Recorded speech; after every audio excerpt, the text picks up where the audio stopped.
Hi, everybody. Welcome to your Money Map, sponsored by the Alliance for Lifetime Income. I'm your host, Jean Chatsky.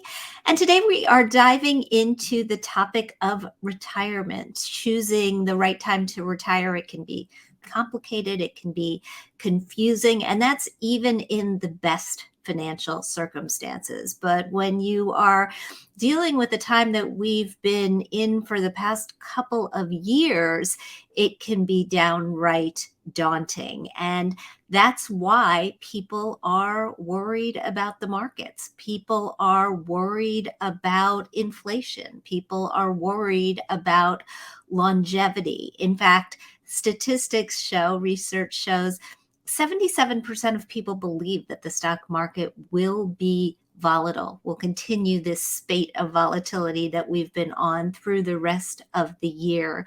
67% of people are more concerned than they have been with paying bills right now and saving for the future. That's according to some recent research from Allianz Life.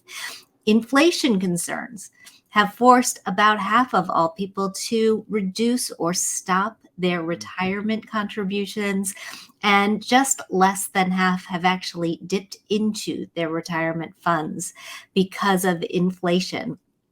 You know, it calls for a reset. And that's exactly what we're going to talk about today. We're going to do it with Jill Schlesinger. You all know her, of course. She is the CBS News business analyst and the author of a great new book called The Great Money Reset. Jill, welcome. Glad to have you along, and congratulations on the book. Oh, thank you. It was absolutely a labor of love. So I love talking about this one. I know you're not supposed to favor your children. You're a parent, but you've written a lot of books. Some you like better than others. This one, I really do love this one. You know, it's interesting to hear you say that, because as somebody who has written books, I know that whether or not they are a labor of love, they can be kind of a hellish experience. So, what was it? What was it that said to you, "I really need to write this book right now"? I have a friend of mine who's also my book agent, which is always a funny thing to say out of my mouth because I can't believe I'm that person. But people like Gene Chatsky have book agents, not people like me. No. And he was like, "Don't you have another book in you?" And I'm like, "Oh no, I'm tired. It's the pandemic. I can't possibly." And so he said, "Well, give it some thought." And I had put together a couple of proposals that I didn't actually like that much. I was noodling around. And one day, Brian said to me, my agent, he said, Brian DiFiore, he said, "What is getting you jazzed right now?" And this is probably sort of the fall of 2020. I said, "Something amazing has been happening on my podcast." And I said, we went to a daily podcast amid the pandemic because so much was going on and there were so many people freaking out and all these new resources and stimulus programs and small business resources. So we just went to every day because we had so much happening and people were writing in. And I said, something remarkable is happening. People are actually really rethinking their lives in a way that I've never seen, either as a financial planner when I did that for 14 years or for the last dozen years that I've been doing what I'm doing. I've never heard so many people really starting to say, is this really how I want to live? And making proactive changes. And a lot of it had to do with retirement. Some of it was around people who were forced to retire, it wasn't their choice. Some people who were fried, just completely burnt out. A lot of healthcare people who really got in touch with us and said, "I cannot do this anymore." And really the flow of questioning really was about a very personal story. Like, I now have the time and the energy to look within myself, reconsider what my family obligations are, and maybe I want to do things differently. And I guess once in a century pandemics have a way of making you think deeper about who you are. When you looked at these people who were thinking deeper, did they Was it one thing that spurred them into action in general? Was it a variety of things? I'm very struck by the burnout that Mhm. just was sort of creeping up on them and then getting ready to explode. Did they fall into a bunch of different categories? I think the latter, a bunch of different categories. I think that there were a lot of people, there were burnout people for sure. But there were a lot of professionals who maybe after schlepping into work every day, 5 days a week, sometimes 6 days a week, now we're at home. A lot of knowledge workers had the benefit of working from home, were in their homes, were with their spouses or their partners, saw their kids, realized that death and illness was all around them, that life is mercurial. And it did have a way of sort of igniting a thought process that many of us may have had from time to time. Maybe it has happened when there's a birth or a death or a divorce, but rarely does it happen collectively where Yeah. we are all pushed in this situation together. And I think that was a really big difference. I think for some younger people also may have been looking at the trajectory that they were on and said, well, is this really what I want to do? I mean, maybe I went to law school, maybe I went to medical school, maybe I was on a track of being a business consultant, maybe being home and really living a life and having a little bit more of a taste of what life could be, Mm. made me think differently. And there were also a lot of people who had side hustles during the pandemic who were really intrigued by the idea of making that side hustle the main hustle. And this isn't in the book, but I just had a call with someone on my podcast, and she was sort of a recidivist caller, and she just said, I spoke to you in 2019. It was the end of 2019. It was before COVID hit. And I was telling you how I was working and I was a little bit like in the drudgery of work. And she said, and I want you to know that during COVID, I listened to your podcast every day and I decided to make my side hustle my main hustle. And now I'm calling you, 3 years later to tell you that, I am here. I have survived. I'm making more money than I made in my main job with my side hustle, and I need some help about how to create a retirement plan for myself. So that's kind of like the great upside benefit, is that you get to hear from people in after the fact. That's a fantastic call. I hope that made your day. Yes, Um, absolutely. if I had to boil the book down to a sentence, I would say it's about navigating major life changes. And the nice thing about it is that it's really advice that extends so far beyond the pandemic, because people we know go through these major life shifts, not just in the years when we're facing a national crisis, but all the time, right? I mean, if I looked at the major crises or the major life changes that you explore in the book, whether we're talking about changing careers slightly, whether we're talking about moving, whether we're talking about getting married or getting divorced or thinking about retirement, I could sort of check them all off. And so I like that there is a game plan essentially for all of these life shifts. But I know that you say that the place that you have to start, no matter what you're going through, is with a planning process. What does that entail? I'm trained as a certified financial planner, and so I like having guardrails up. I really do, and it is very much my personality that I am a little bit of a math nerd, and I'm also a little bit of a crazy person when it comes to process. And so I wanted to be able to have some process around helping people make shifts responsibly, right? Like I can be a dreamer, and dreaming is great, but to put that dream into action, I actually have to have a way to do it. So, I think that every single one of my conversations with people, whether it was pre-pandemic or post-pandemic, uh, starts with this idea of where are you right now? And this gets into like the nitty gritty, nerdy financial planning stuff, but it's a lot more fun when you give it a new name. So I gave it a new name, and that's what it does. Working in network news for a dozen years, you have to have fun names. So I called it the Fabulous Five. And the reason I want people to really pay attention to this is that it doesn't matter whether you're 25 or 65. This is a process for every single person to go through when you're either contemplating a change or even just thinking about a future goal. So it starts with calculating, what are my resources? What does that mean? It means, what do I own? What are my assets? And you can just list it on a piece of paper. And before anyone eyes have those eyes roll back in your head and say, I'm not good at math, we're making a list. Okay. So there's no math involved right now. Okay. So list out your assets and what you own. And when you do this, I want you to kind of have two thoughts at the same time. Like, an asset is just something you own, but they're assets of different types. So pay attention to what's liquid or accessible to you, and what might have a tax ramification, like a retirement account, a pre-tax retirement account, and something that's illiquid, like a house. And that's just to note that when you're making big life changes, if you have illiquid assets, or you have an asset that's not been taxed yet, it has a different kind of a use case in making a transition.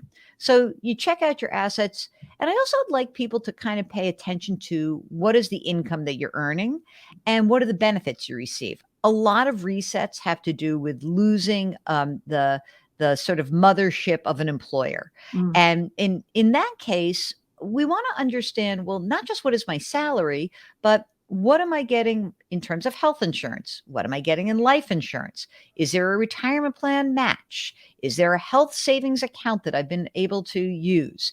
And when you start tallying up some of those things, it doesn't mean that you should be tethered to that job forever, but it does mean that there is a lot of value there that you might not be placing value on right now until you lose it. And so I Yeah. think that's a big issue.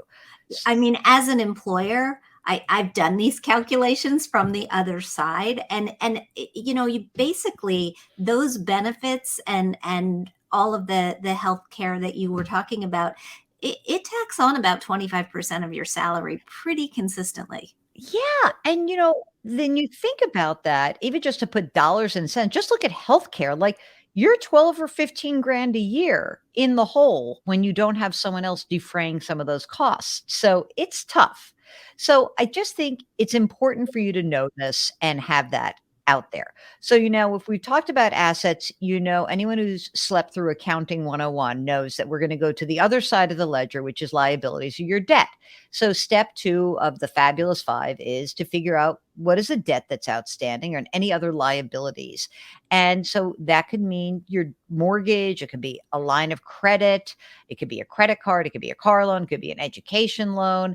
And all of that is to say that you don't need to do anything with it, but it's important to know this. And I think it's important that you have just a sense of what that debt level is and what it looks like in the future. Is it going to be paid down sooner or later? You're not making any action items off of this list, by the way. These fabulous 5 is just information. You don't have to do anything with it.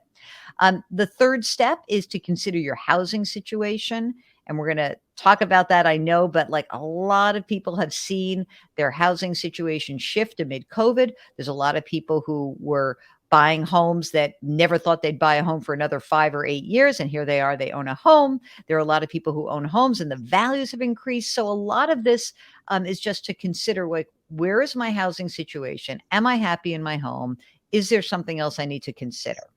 Um, Step 4, and I have a whole other chapter on this, is just to consider what you're spending money on. And I just want you to know that even though people hate doing this, I don't like budgets. I don't even like saying a cash flow statement. I just want you to know, what are you spending money on? No judgment.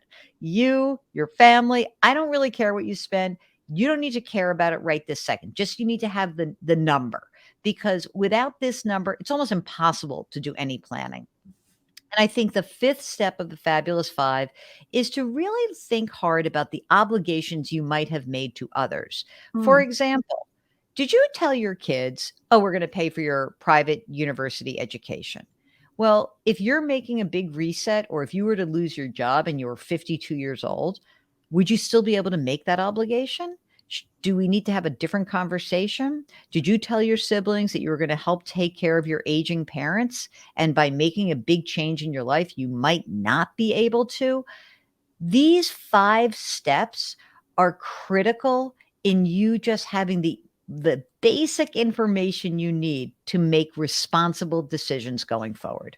I'm one of the things that is entertaining about this book and why I think people will like it so much is that it's not just advice, it's stories. And there's a story in the book about Rebecca and Jean and the obligations that their adult kids actually felt they owed them in their maintenance of the family house. Can you talk about that? Yeah. I mean, it's so weird. I feel bad for all of my friends who end up in these books. So I'm just going to say that names have been changed, but some of you might find yourself in my book. So be careful. This is a friend of mine who really doesn't live in Detroit, but I put her in Detroit. So Detroit's um, a good place. I was born in Detroit. Nothing there, wrong with Detroit. exactly. So there's nothing wrong with it, but you know, I think it's what's interesting is that so this is a friend of mine who really did give up a career to be the stay-at-home mom, and she became honestly like the professional stay-at-home mom, and that meant she did a lot of stuff, and it's pretty amazing. And her husband Gene was the main wage earner, and he earned a bunch of money. He was a big marketing executive. And so he had always like in the back of his head felt like there was like one more interesting chapter for him that he didn't want to just gut it out, earning a lot of money, major six-figure job.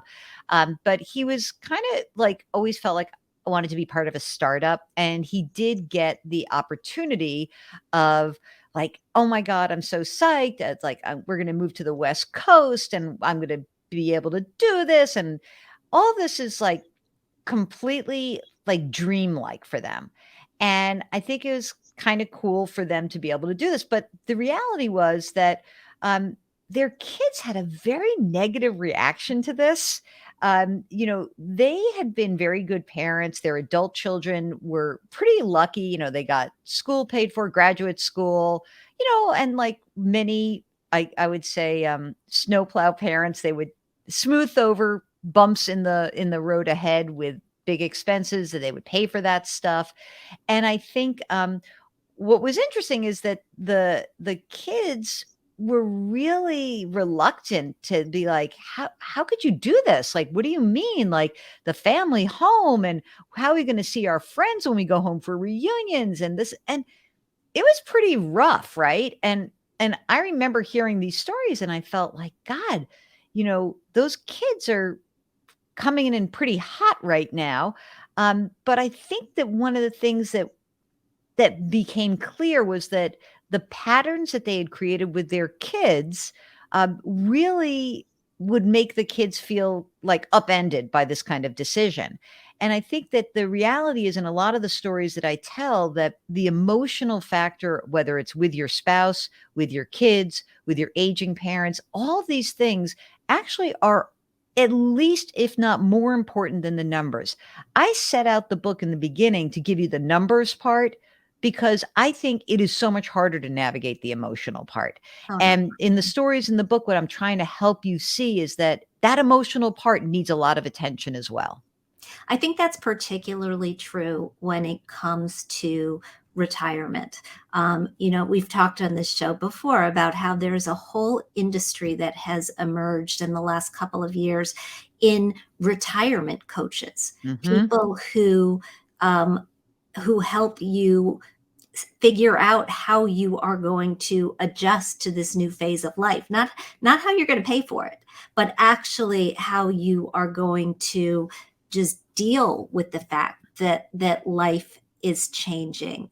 Let's talk about retirement from the numbers perspective Mm. first.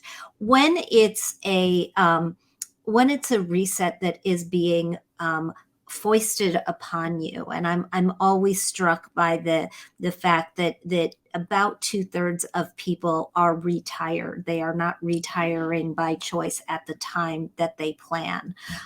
When retirement is foisted upon you, how do you get a grip on your financial life to deal with this reset that you weren't expecting? I think you're right. I feel like a lot of people are reactive to this notion, and you're forced to. And many people, even if they have run the numbers, it is startling when it's happened. Just to bring the emotional part back, that someone has really pulled the rug out from under you, right? You have lost control, and you rarely make very good decisions when you're at that loss of control moment. So, first moment that you hear this kind of news, obviously you go back and you do take account of the numbers, because I think that that's actually going to give you a little bit of a good focus of your emotional energy, right? So let me just look at the tallying up. Now, let me look ahead. Let's just pretend, I'm 50, I'll do the 52 years old. I thought I was going to work till I was 60. I thought I was going to work for 15 more years, and I'm going to make it up, $200,000 a year for 15 more years. And now I'm making zero. How do I, what happens next? Well, once you go through your numbers, I think you start to really look ahead and you say, okay, what am I going to do for the next 15 years? Can I get another job? Do I need to get another job to support myself? Because that's important. Do I have a partner who's working or not working?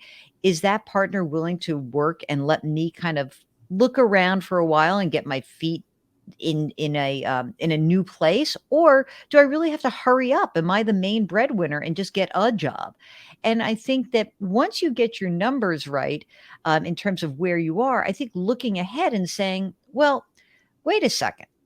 When I was on that course of where I was going to work 15 more years, making $200,000 a year, maybe I was thinking that I had to spend exactly the way I was going to spend today, and maybe that's not the case anymore. Mm. Maybe if I really take a good hard look at everything I'm spending, and I really ask myself, wait a minute. If I could get a job where I kind of feel like happier and have a little more balance, could I spend less money and still be okay? Would that make these numbers work? And I think, especially when you're in a partnership and you're in your 50s and you've lived a life and you talk together about like what it is that you really want to do in the future, this is like a critical moment, because you don't have control on the income side as much as you thought, but you do have a control over your spend. And if that means you do a few less expensive trips, if that means you have a real conversation with your adult kids about what you can and can't do, if that means you can find a job that where you really believe you'd be extremely happy and you'd be working till you're well into your 70s because of that, and you're gonna earn less money, that's okay too. But again, I think figuring out where you are, figuring out what you're willing to spend money on, and looking ahead is a really important part of a surprise retirement. And then I think that this also gets into the idea that for a lot of people, they say, oh, I'm in my forever house. I'm 52 years old. I've just lost my job. Is this really my forever house? Do I have a whole bunch of equity stuck in this house? Could I actually move to a better place where I would be able to sock some money away in the process? Could we be renters and be happy? Stories of early retirement or change in retirement or financial independence and a new endeavor really often will involve thinking beyond what your original plan was, if you even had one, and contemplating what it is you want to do and try to craft the life that'll get you there. How hard is that to wrap your brain around? You tell a story in the book of Tom and Pam, and selling their house, which I looked at that story and I was like, could I do that? I don't know. Wait a But minute, you just did it. You sold well, New I York sold and you my bought house. Philly. I did, but they didn't buy another house. That was where I got stuck, right? I bought this place that you see behind me, which is an apartment in Philadelphia. It's not a house. I don't have a grill outside. I definitely miss that. But it's a house that we own, right? And Mhm. there's something to that. Pam and Tom, They went rogue. Okay, I love this story so much. It's one of my favorite stories, but I'm also gonna tell you a story about my own mother, and I think I've Okay. told you this story before, but, um, so Pam and Tom Pam was a nurse. She's in the operating room. It's like high COVID, and, it is a very intense time, and this is what they're talking about, by the way, when you're on the table, like, having your appendectomy and you're out, this is what's going on in the operating room. The doctor says, I think it's the end of 2020-ish. And it says like, oh my God, the real estate market's going crazy. This is their lived outside Pittsburgh. And she said, what do you mean? Because we weren't really paying attention to this. Like we were in the middle of crisis. People weren't really thinking about this, especially people who owned homes weren't like thinking, oh, the value of my house is going up. And so this doctor says to Pam, like, you should go talk to someone who's a realtor. You would be shocked. Like, houses are going like crazy, and you live in a really nice area, and you should check this out. So she goes home and she talks to her husband, Tom. He's also in healthcare. He's a physical therapist and he's stretched. They're just like stretched to the max. Now, these folks are in their 50s, okay? They are struggling in a weird way. They make a lot of money, but they're both working their butts off. And she's working overtime because they have loans for their kids' college education. They have a mortgage on their home, and they even have a little credit card and auto loan debt just because they're floating it. And she's working so many hours and so hard and burdened in some respects simply to pay those obligations. Okay. Now they thought they'd like grit it out till they were like 62, 65, however long it takes, and then we'll be fine.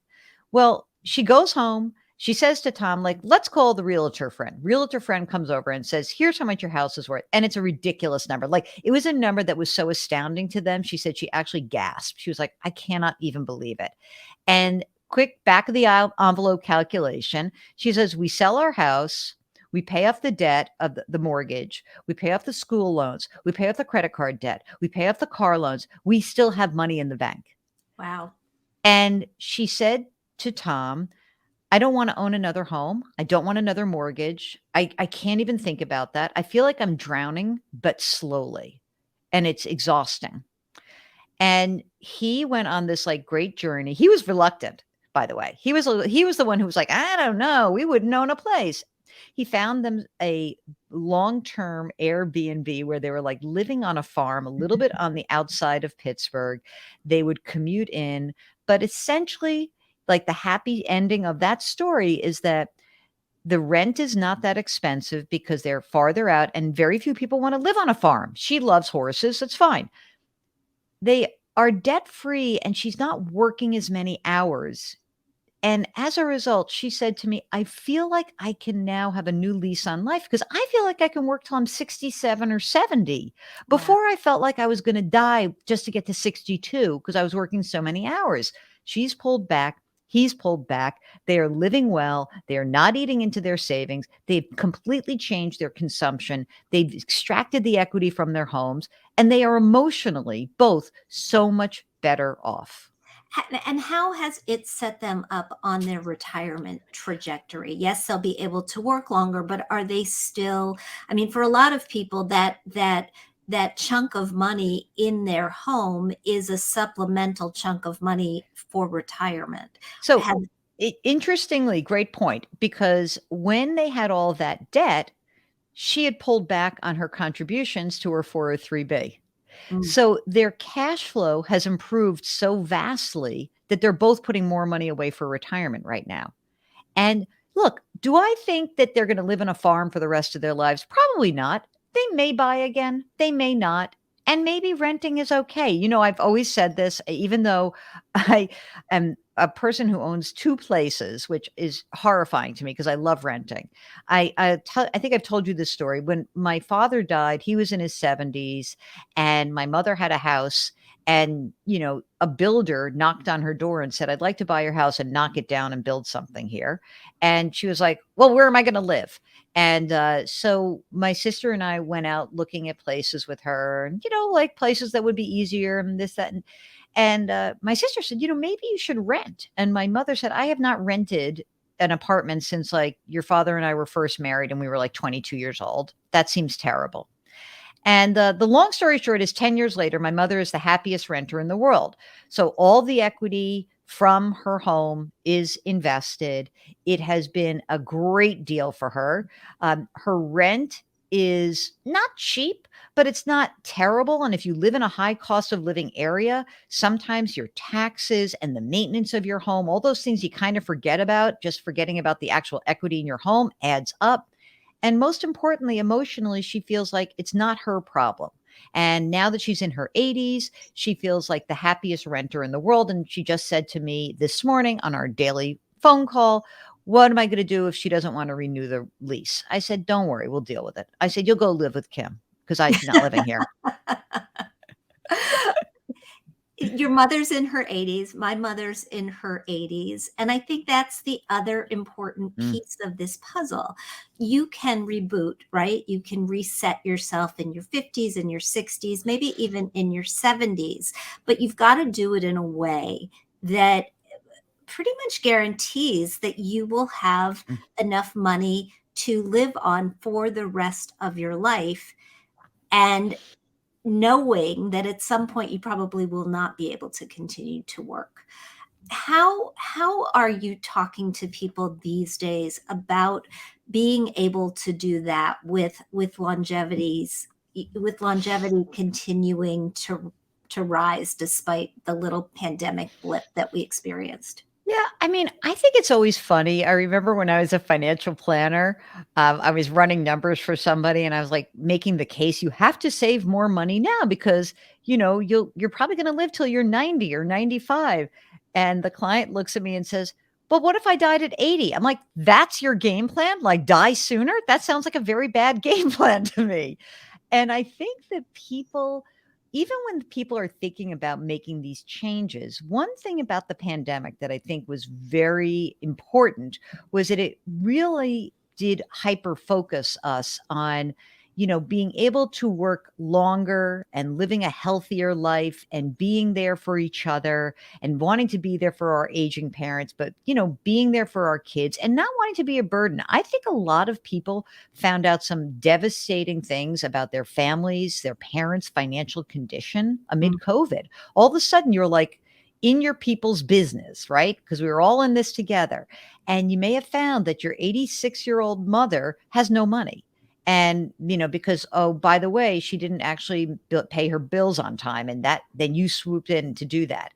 So I think that when I'm talking to people, especially about resetting, or having your life reset for you, I think it is imperative to talk about, hey, you could easily be not working, unemployed from age 55 to 95. And so, in other words, you could have a 40-year career and a 40-year retirement. And you better be prepared to look at that in a very honest way. And this is one of the reasons why I get very nervous about when people say to me, life is short. I'm just going to spend a bunch of money, while I'm still healthy. Uh huh. That's true. But still, one of the hugest mistakes that people make is they still retire too soon and spend too much money early in their retirement. And the third mistake, of course, being that they don't consider just how long they're going to live. So, I am annoyingly consistent about this message, which is you're 57. What are you going to do for the rest of your life? You're not retiring. Like, you got to do something. And if you're not going to do anything, you better have saved a pile of money that can earn money for you for the rest of your life. Yeah. Yeah, absolutely. And to go back to our first point, you better have a plan Hmm. to figure out how that money can earn you money for the rest of your life. I mean, fortunately for savers, we're at least in an environment where that money is Mm. earning a little bit more than it used to be, but it means investing. It means potentially looking at ways to guarantee yourself some lifetime income if you don't have a pension. It's a complicated calculation. I'm always struck by how much more complicated it is to figure out how to decumulate your assets than it is to accumulate them in the first place. Oh, yeah, and I think that people have a real problem with that. I mean, if you are a natural saver, not only do you have, like, sort of the mathematical challenge ahead of you, which is the number of years and the money you need to earn to keep pace with inflation and But you also have this concept where if you're a natural saver, you've been saving and accumulating your whole life, if you're 68 years old, you've got to give yourself permission to tap your money. Yes. That's a very hard lesson to learn. And I think for a lot of people, it's unnerving. So, you might be lucky enough, you've saved a pile of money, you've got millions of dollars, and yet you say, well, I'm scared. Hmm. Okay, well, we need to show you that mathematically, it's okay that you're scared emotionally, but mathematically this should work. And here's why.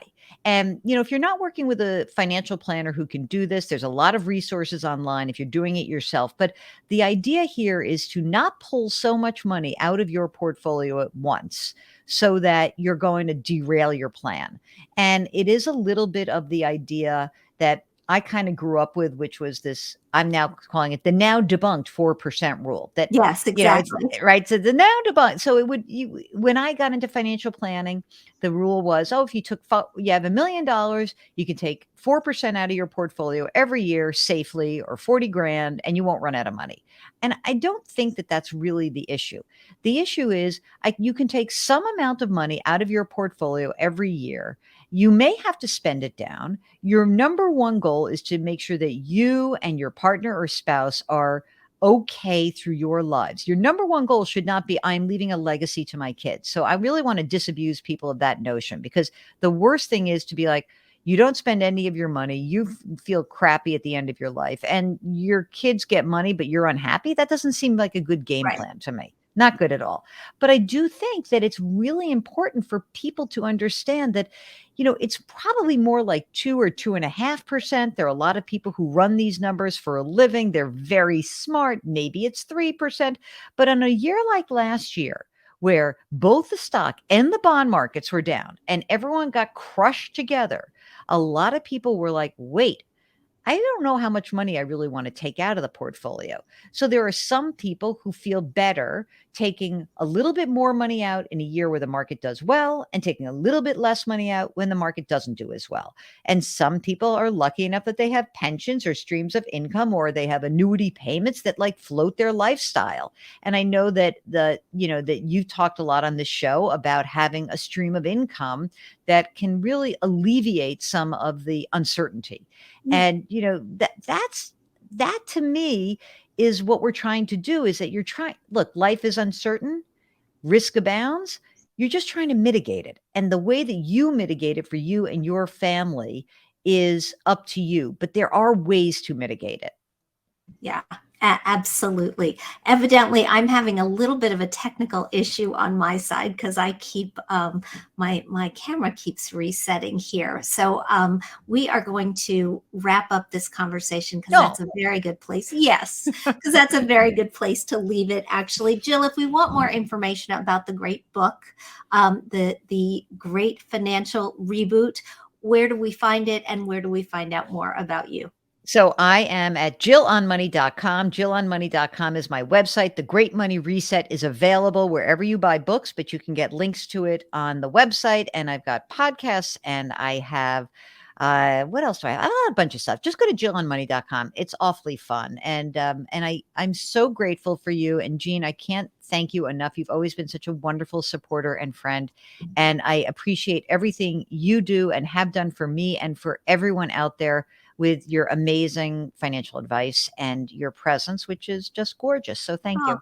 well, thank you for that, and right back at you. And if you're looking for more information on this conversation specifically, you can find it at protectedincome.org/Schlesinger. Thank you. See you soon. Take care. Bye, everybody.